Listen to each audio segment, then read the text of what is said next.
Sonia and I'm a StickMobility UK Master Instructor. In this course, I'll introduce you to the StickMobility principles, as well as showing you some of my favorite exercises. You learn how to apply the system so that you can increase joint range of motion and tissue quality and improve joint stability and motor control. With StickMobility, you won't only improve performance in your chosen sport, but you'll have better movement for life.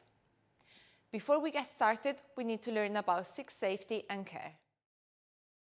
When storing your sticks, always store them vertically. This will prevent any unwanted bending. Or if you really need to store them horizontally, what we suggest is a 3-point contact with 2 points under the rubber hand and 1 in the middle. Always anchor the sticks properly onto the ground. Angle the stick towards you so that when you push and pull, especially on the deep fascial stretching, the stick is not going anywhere. If you're on a slippery surface, we suggest to use a yoga mat underneath your feet and the stick, or to use the corner between a wall and the floor, or between the floor and furniture, so that you have a strong anchor point. Always be aware of your surroundings, especially when we'll be using the sticks horizontally and rotating. Make sure that you have space and clearance around you, especially if you are with other people. The sticks are incredibly resistant, but they are not indestructible. Never try to bend the stick just for the sake of it, and don't lean into the stick in any bending position. What we want to do is every time that we push the stick out and bring it back in, we're going to spin a quarter turn the stick and then push again from a different direction. This will allow the stick to last longer so that you don't continue bending it on the same side. Lastly, and this is the most important safety point, is never take any stretch to the point of pain. If you're nursing an injury or you have a specific diagnosis, please consult your healthcare or therapist before trying any of the exercises. The first element of the system that we're going to review is what we call the clock. The clock is a simple way to visualize and teach exercises.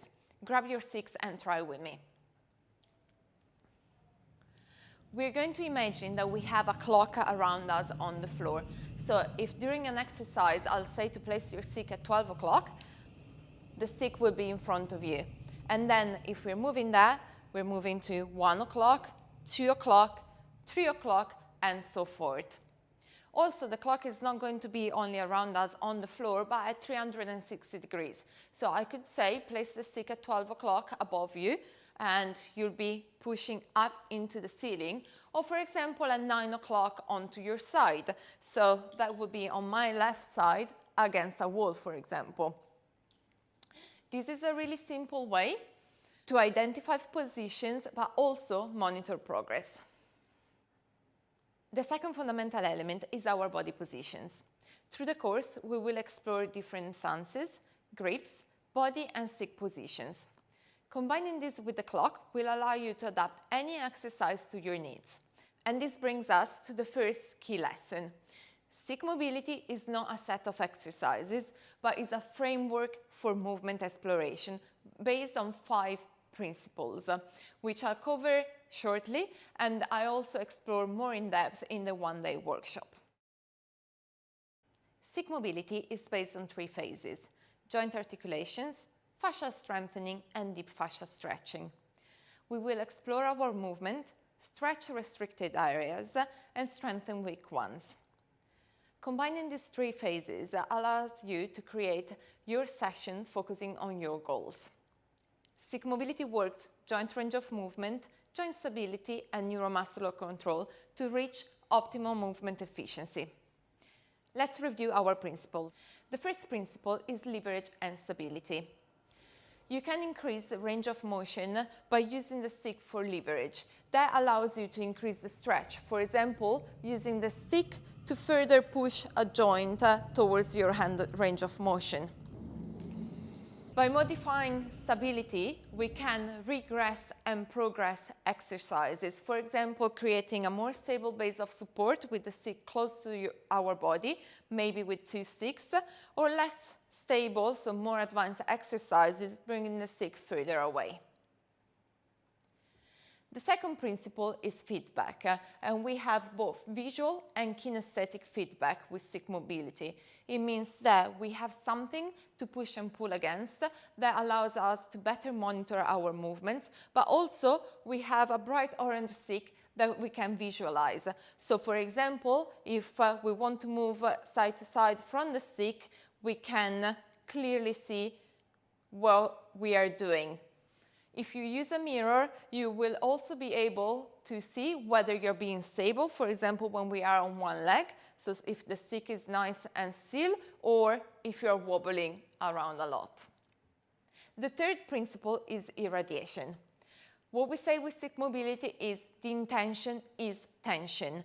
By pushing onto the sticks and creating tension through our body is going to be able to recruit more muscles so that we strengthen the action that we are creating. Principle number 4 is isometrics. Isometrics come into play in the fascia strengthening exercises.